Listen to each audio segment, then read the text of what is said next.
गाथा वाचन करता हूं सिंहासन परिवर्तन की, मैं गाथा वाचन करता हूं सिंहासन परिवर्तन की। अच्छे दिन आने वाले हैं नारों के आकर्षण की। कभी किसी भी प्रलोभन में मेरी कलम नहीं बिकती, और किसी भी डर के आगे दिन को रात नहीं लिखती। मैं शब्दों की क्रांति ज्वालू हूं, वर्तमान को गाऊंगा। जिस दिन मेरी आग बुझेगी मैं उस दिन मर जाऊंगा। जिस दिन मेरी आग बुझेगी मैं। माइक कहां से हम वॉल्यूम बढ़ा लेंगे। सैल्यूट आपको साहब, सैल्यूट करता हूं आपको, सैल्यूट करता हूं, आपका अभिवादन करता हूं। जितना मन मुझे कभी 15-16 साल पहले जब मैं आया था वो आज तक वो यादें मेरे मन में बसी हुई हैं। और जिस प्यार से शांतनु मट्टू यहाँ बैठे हैं, उनके घर से मैंने अपने लिए खाना मंगाया था। मैं बाहर का होटलों का नहीं खाता, ये नाम मुझे याद ही नहीं होता कभी। बैठे कि चले गए? बैठा है, तारीख तय करके जाना। मैं अभी भी ऐसा ही हूं जैसा था, आप चिंता मत करो। मैं शब्दों की क्रांति ज्वालू हूं, वर्तमान को गाऊंगा। जिस दिन मेरी मन से सुन लेना साहब इस कविता को। नई कविता, मैंने मुश्किल कविता लिखी है। तलवार की धार पे खड़ा होना बहुत मुश्किल है, किसी नदी के ठीक बीचों बीच खड़ा होना बहुत मुश्किल है। एक नदी के किनारे पे खड़ा होकर दूसरी ओर पत्थर फेंक देने में क्या मुश्किल काम है। लेकिन संपत भाई मैंने एक मुश्किल काम किया है। आदरणीय रमा जी, आप पहली बार सुनेंगे इस कविता को, सुनिए मन से। मुदगल भाई भी पहली बार सुनेंगे, योगेंद्र मुदगल जी भी।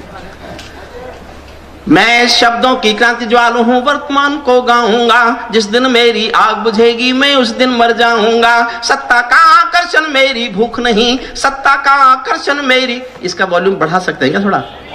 थोड़ा बढ़ा दीजिए, अपना बढ़ा के छोड़ दीजिए। मैं अपना बढ़ाता हूं, ये इसका कम कर देते हैं। सरकारी है क्या?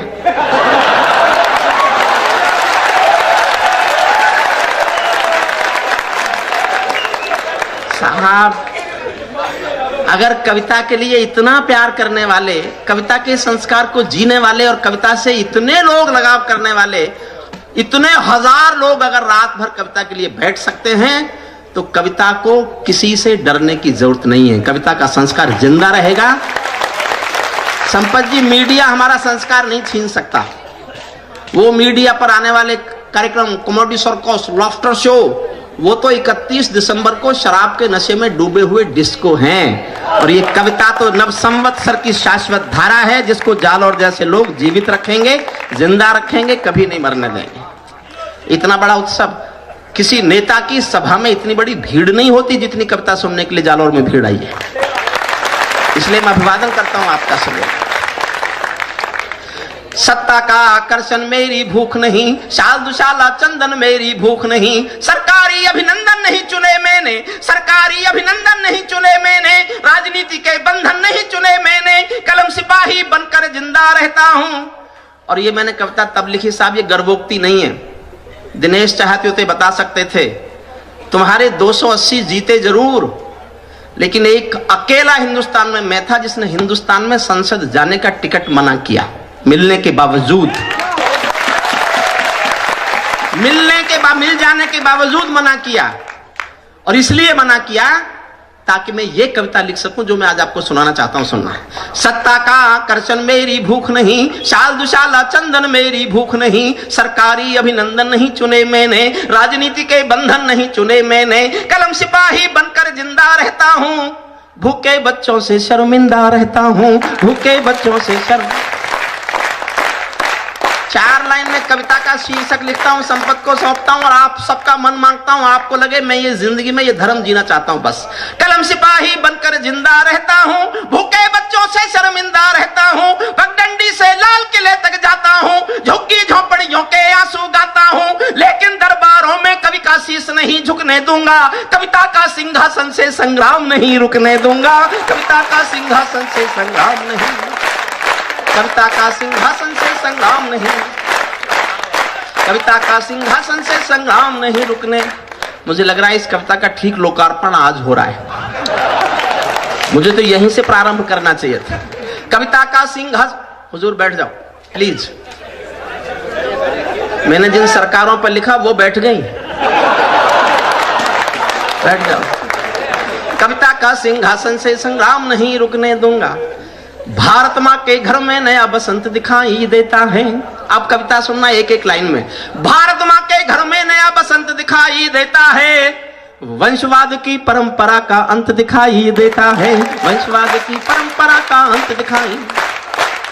और अगली पंक्तियां पकड़ना साहब, शायद सिर्फ मुझसे सुनोगे। वंशवाद की परंपरा का अंत दिखाई देता है, तुमने उस दिन संस्कार का सूरज एक उगाया था, तुमने उस दिन संस्कार का सूरज एक उगाया था, जिस दिन तुमने संसद की ड्योढ़ी पर शीश झुकाया था, जिस दिन तुमने संसद की ड्योढ़ी पर शीश। अपना रिश्ता कायम करता हूं, इस पर भी बहुत प्यार मांगता हूं आपसे, 4 लाइन सुनना।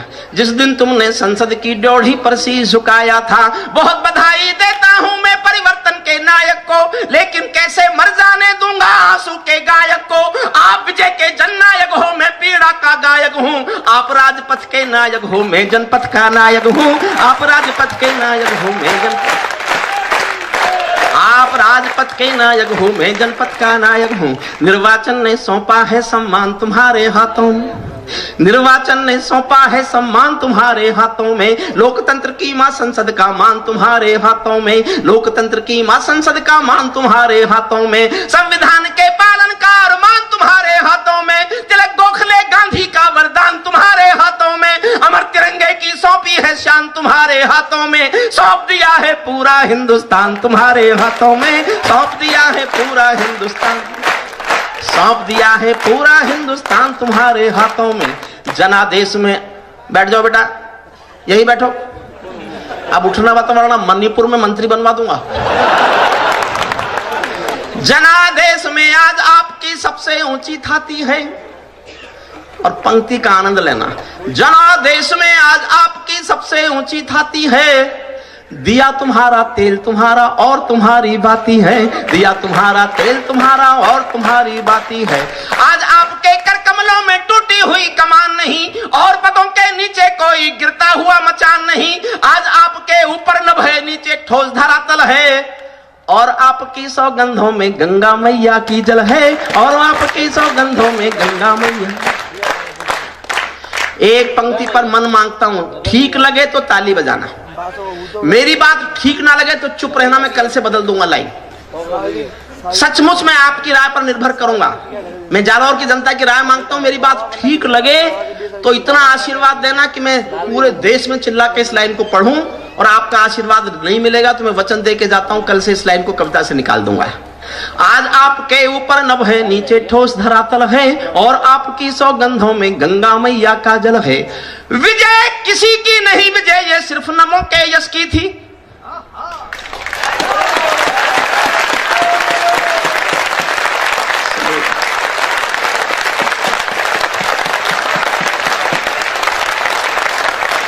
विजय किसी की नहीं, विजय ये सिर्फ नमों के यश की थी, और पराजय गांधी जी के बंदर के अपयश की थी, और पराजय गांधी जी के बंदर की, और पराजय गांधी जी के बंदर के अपयश की थी। 10 सालों तक बैसाखी से तारे टूटे मौन रहे, घोटालों पर घोटालों के अनबम फूटे मौन रहे, हर घटना दुर्घटना पर मौनी बाबा बन जाते थे, हनुमान चालीसा सीने पर रखकर सो जाते थे, हनुमान चालीसा सीने पर रख, हनुमान चालीसा सीने पर रखकर सो जाते थे।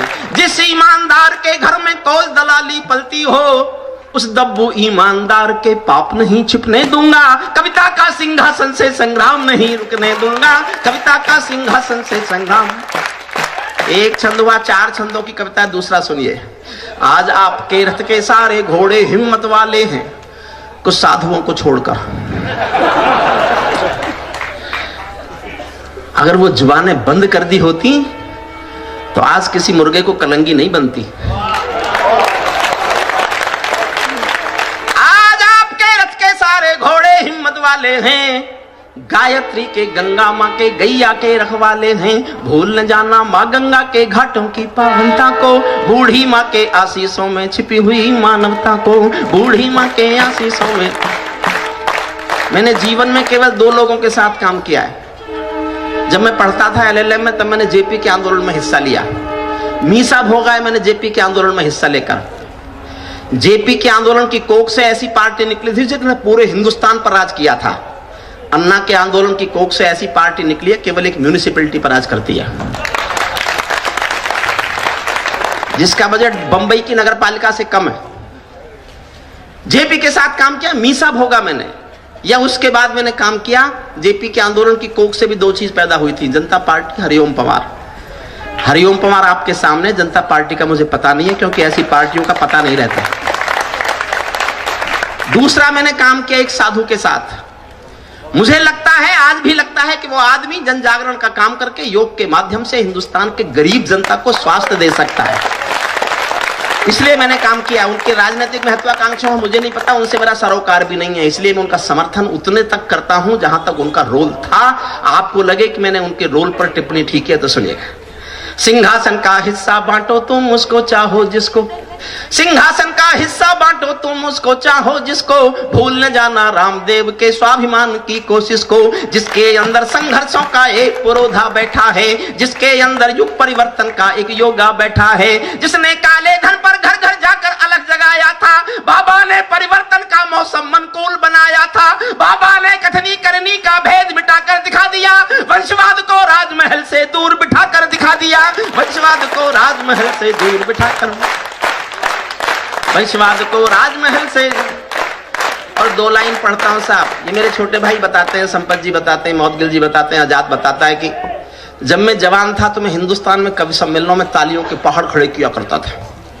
ये मेरे छोटे भाई कहते हैं कि हिंदुस्तान में कवि सम्मेलनों में तालियों के पहाड़ और चोटियां मेरे नाम लिखे हुए हैं। आज मैं जालौर में 15 साल बाद आया हूं, लेकिन मैं वही अपनी जवानी का एहसास जी के जाना चाहता हूं। अभी ने दो पंक्तियां सुनी और आपको लगे कि मुझे वो एहसास जीना चाहिए आज जालौर के इस मंच पर, तो मुझे वही एहसास दिलाना जो मैं 15 साल पहले हिंदुस्तान की जनता के साथ जिया करता था। एक बार फिर मेरा मन है, मैं तालियों का आकाश भरंबार देखना चाहता हूं। आपको लगे कि ये बात सहज सहज से सहज बात आपके दिलों तक पहुंचती है, तो देखना चाहता हूं आप मेरे इस ईगो को कितना संतुष्ट करते हैं कि मैं तालियों का एक अंबार पहाड़ चोटी फिर आज देखना चाहता हूं। बाबा ने कथनी करनी का भेद मिटाकर दिखा दिया। वंशवाद को राजमहल से दूर बिठाकर दिखा दिया। बाबा जी ने पतंजलि को पुनः जिलाकर दिखा दिया। पेट हिलाने वाले ने सरकार हिलाकर दिखा दिया। पेट हिलाने वाले ने सरकार।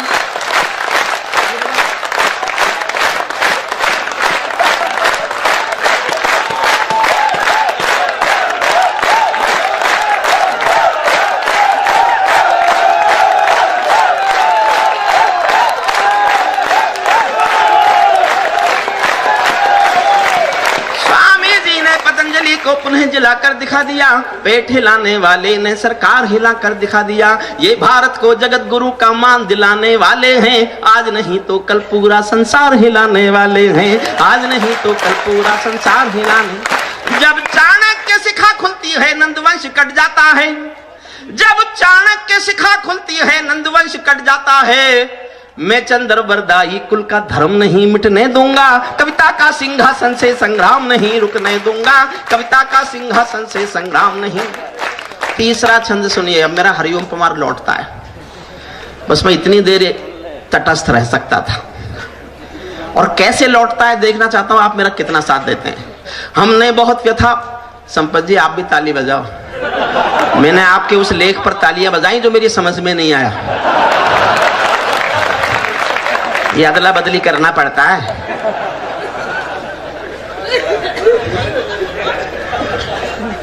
हमने देखिएगा मेरा, अगर मेरी ईमानदारी लगे, आपको लगे कि ये कलमकार आज भी ईमानदार है तो समर्थन मांगता। हमने कई व्यथा भोगी हैं, हमने कई व्यथा भोगी हैं जनादेश नाकामी की। ये परिवर्तन चढ़ ना जाए भेंट कहीं बदनामी की। जिंदा कौमें कभी झूठ की जय जयकार नहीं करती। भीगी पल के सिंहासन वालों को प्यार नहीं करती। झोपड़ियों की पीड़ा को जो भी दरबार नहीं सुनता।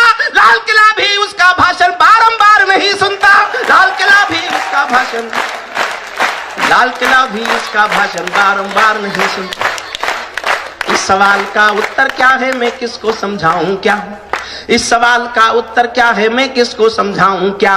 मेरी समझ नहीं आया तो जनता को बतलाऊं क्या। सत्ताधीशों के अधरों पर पहरा क्यों हो जाता है। कड़वी बात कह रहा हूं लेकिन थोड़ा मुलायम होकर कह रहा हूं। सत्ताधीशों के अधरों पर पहरा क्यों हो जाता है। कभी कभी सिंहासन गूंगा बहरा क्यों हो जाता है। कभी कभी सिंहासन गूंगा बहरा क्यों हो। और साहब फिर मांगता हूं आपका आशीर्वाद। जो मैंने लिखा है, मैंने क्या क्या छोड़ा होगा आप सोच भी नहीं सकते। क्या क्या दाव पे लगाया होगा आप सोच नहीं सकते। दोस्ती, कुछ पाने का मोह, कुछ पाने का पद प्रतिष्ठा, कुछ सबको जूते की नोक पर रखकर जो लिख सकता था वो लिखा है। आपका मन मांगता सुनना। कभी कभी सिंहासन गूंगा बहरा क्यों हो जाता है, सत्ताधीशों के अधरों पर पहरा क्यों हो जाता है। मैं चारण हूं चौराहों पर आंख लाल कर पूछूंगा, मैं चारण हूं चौराहों पर आंख लाल कर पूछूंगा, सिंहासन के गिरेबान में हाथ डालकर पूछूंगा, जो भूखों के लिए किए हो काम बता दो मोदी जी, काले धन के गद्दारों के नाम बता दो मोदी जी, काले धन के गद्दारों के नाम बता दो, काले धन के गद्दारों के नाम बता दो। हम दुनिया के आगे कितने शर्मसार दिखते होंगे, हम दुनिया के आगे कितने शर्मसार दिखते होंगे, जब संसद में दागी चेहरे बार बार दिखते होंगे, जब संसद में दागी चेहरे बार बार दिखते होंगे। मेरी चीखें संसद की दीवारों से टकराएंगी, मैं जनता की मांगों की आवाज नहीं घुटने दूंगा, कविता का सिंहासन से संग्राम नहीं रुकने दूंगा, कविता का सिंहासन से चौथा और अंतिम छंद सुनिए। ये मुश्किल काम था जो मैंने किया है। ये सौगंध तुम्हारी है मैं देश नहीं बिकने दूंगा, इसी बात पे जीत के आए ना। ये सौगंध तुम्हारी है मैं देश नहीं बिकने दूंगा, देश नहीं मिटने दूंगा, मैं देश नहीं झुकने दूंगा, है मेरा विश्वास कभी सौगंध नहीं तोड़ोगे तुम, भारत माँ की सेवा का अनुबंध नहीं तोड़ोगे तुम, ऐसा कुछ कर जाओ कि पूरा देश देखता रह जाए, देश नहीं भूमंडल का परिवेश देखता रह जाए, देश नहीं भूमंडल का परिवेश देखता। 12 लाइन पढ़ रहा हूं साहब। जीतने के बाद, शपथ लेने के बाद मेरी बातचीत हुई थी, बोले मैं खिलाफ लिखना बंद करा दूंगा। मैंने कहा मैं खुद लिखना बंद कर दूंगा, 12 काम कर दो। आपके सामने आपकी ओर से, जनता की ओर से 12 मांग दे रहा हूं, जो भी सरकार ये मेरी 12 मांग पूरी कर देगी मैं उसके खिलाफ कभी नहीं बोलूंगा। आपको लगे एक एक मांग ठीक है तो मेरा समर्थन करना और मुझे जनकवि होने का एहसास दिलाना। आज यहां से राजस्थान की मिट्टी से सुनिएगा। ऐसा कुछ कर जाओ कि पूरा देश देखता रह जाए, देश नहीं भूमंडल का परिवेश देखता रह जाए, संसद को गुंडों से दागी चेहरों से खाली कर दो। एक एक लाइन पढ़ रहा हूं साहब, समर्थन करना। संसद को गुंडों से दागी चेहरों से खाली कर दो, भूखे मरते हुए किसानों के घर खुशहाली भर दो, भूखे मरते हुए किसानों के घर, भूखे मरते हुए किसानों के घर खुशहाली भर दो, खेलों को नेताओं से पूंजीपतियों से मुक्त करो, खेलों को नेताओं से पूंजीपतियों से मुक्त करो, माँ बहनों बेटी का जीना स्वाभिमान से युक्त करो, झोपड़ियों को मत सिखलाओ तौर तरीका जीने का, उन्हें मयस्सर कर दो केवल अच्छा पानी पीने का, उन्हें मयस्सर कर दो केवल अच्छा, उन्हें मयस्सर कर दो केवल अच्छा पानी पीने का, नंगे बदन लिए बैठे हैं ख्वाहिश एक लंगोटी की, नंगे बदन लिए बैठे हैं ख्वाहिश एक लंगोटी की, खाली पेट लिए बैठे हैं उम्मीदें 2 रोटी की, कहीं भूख से कोई बच्चा मर ना जाए याद रहे, 10 करोड़ भूखी पीढ़ी की याद तुम्हें फरियाद रहे, तुम चाहो तो भारत के घर घर को देवालय दे दो, लेकिन सबसे पहले झोपड़ियों को शौचालय दे दो, लेकिन सबसे पहले झोपड़ियों को, ऐसा कुछ कर जाओ कि पूरा देश देखता रह जाए, देश नहीं भूमंडल का परिवेश। अंतिम पंक्तियां सुन लेना साहब, अंतिम तो सुन लो पहले, मन से सुनना साहब, मन से सुनना। मैंने पढ़े लिखे होने का सबूत दिया है। ऐसा कुछ कर जाओ कि पूरा देश देखता रह जाए, देश नहीं भूमंडल का परिवेश देखता रह जाए, ऐसा लगे कि सबका साथ तुम्हारे दिल की इच्छा है। केवल नारा नहीं है ये सिद्ध कर दो कि ये सचमुच तुम चाहते हो। ऐसा लगे कि सबका साथ तुम्हारे दिल की इच्छा है, सामाजिक सौहार्द तुम्हारी सबसे कठिन परीक्षा है, सामाजिक सौहार्द तुम्हारी सबसे बड़ी परीक्षा है। ऐसा लगे कि गुजराती बेटा गांधी का सपना है, ऐसा लगे कि भारत का प्रधान हमारा अपना है, ऐसा लगे कि 100 अरब की आबादी का दमखम हो, ऐसा लगे कि भारत की सब तहजीबों का संगम हो, ऐसा लगे कि देशद्रोहियों को तुमने ललकार दिया, ऐसा लगे कि भारत माँ का हर दुश्मन धिक्कार दिया, ऐसा लगे कि काले धन का पूरा खेल हिल गया है, ऐसा लगे कि भारत को सरदार पटेल मिल गया है, ऐसा लगे कि भारत को